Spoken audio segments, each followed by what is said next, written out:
Continue to give you live coverage of the ANC celebrations at Orlando Stadium. My colleague Mkhize is on standby with the latest with regards to what's happening there. Kyo, back to you once again. A very good morning to you once again, Audrey, and good morning to our viewers. Right now I'm joined by Mkhize, the ANC Treasurer General. A very good morning to you, sir. Thank you so much for joining me. We're actually competing with the noise outside because, the music's going on stage, festivities have begun, everyone is dancing, and the stadium is actually almost filled to capacity. That's right. As long as you know, I also want to be out there. You want to be singing on stage? I want to be out there diving. We'll let you go just now. Now, you were involved in the door-to-door campaigning of the ANC. How was the reception as you went from, place to place? And are you confident of the fill-up Orlando Stadium taking place today? I think the starting point is this. The ANC has got enough members to be able to fill this size stadium. So anything you see here is not really a reflection of the millions of people that you're going to be, that support the ANC. It's a very small stadium, but with the weather, you can expect that some people might decide not to come over. But we are very pleased with what we are seeing at this moment. As we are walking around, doing door-to-door, visiting people in different parts, doing mini rallies, we found a very enthusiastic reception.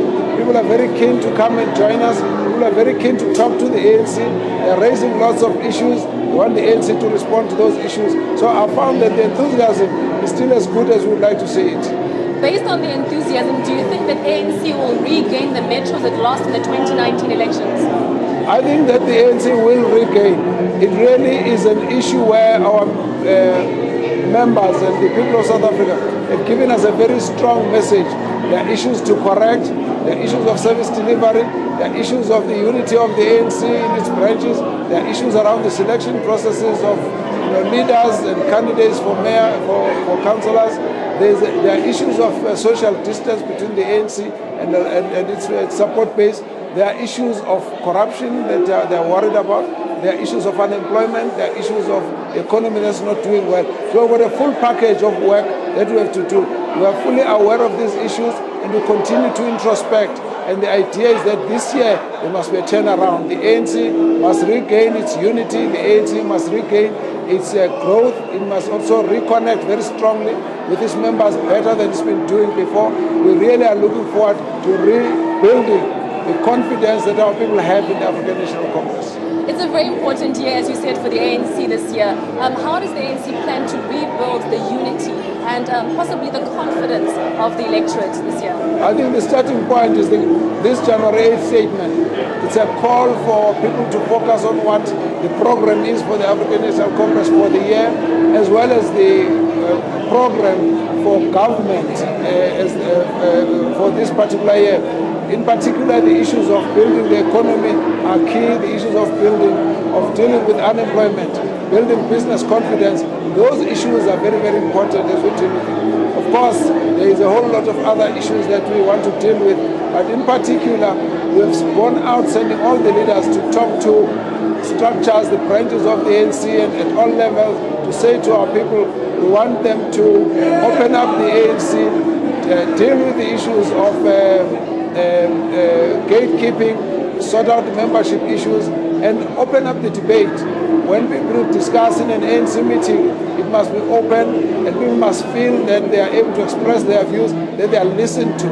This is unity in action. And so we've actually gone out to say we want to stamp out factionalism, and in so doing, we've even said that members of the National Executive Committee who are seen to be promoting factions and causing divisions must be brought up for disciplinary purpose. And then we will therefore, as we move into the conference, are looking at a conference where there will be a lot more unity. So for us, it's a turnaround year, it's a year of change, it's a year to rebuild confidence, it's a year to celebrate Oliver Tambo, whose life represents everything that is good about ANC and its values: humility, integrity in leadership, ability to connect with all the sectors of society, and being, selfless in service. This is the kind of image we would like people to look at for the whole year as a way of how we want to mold our leadership. Now, speaking about the different structures, the veterans wanted a separate consultative conference, not just 2 days after the policy conference. Do you think that there'll be more engagement with the NEC in this year regarding that matter? We've had a lot of engagement with the veterans. We are quite confident that there will be a way we'll be able to find each other for the best interests of the ANC. So we've had a number of instances where we've asked to merge our groupings, our committees, our programs and our roadmap. So we're hoping that we'll ultimately be able to find each other. Now, just on the issue of leadership, the ANC Women's League has been supporting do you agree with that? Do you think it's probably jumping the gun ahead of official announcements by the party structures? I think it's a bit early to announce any nominations because that is not open yet. But the ANC has got so many leaders, a lot of them who are high caliber leaders. So you will expect that there will be very different views as to who will be the best leader. Let the debate go on. Let the discussion based on principles of the challenges the country faces, the challenges the ANC faces, the integrity, the quality of the leaders, their experience, their ability to help the ANC to move forward. Let that be the guiding principle of the discussions. And so there will be different names thrown into the hat. That's okay. At the moment, we believe that we must discuss the principles. The time for nomination will come.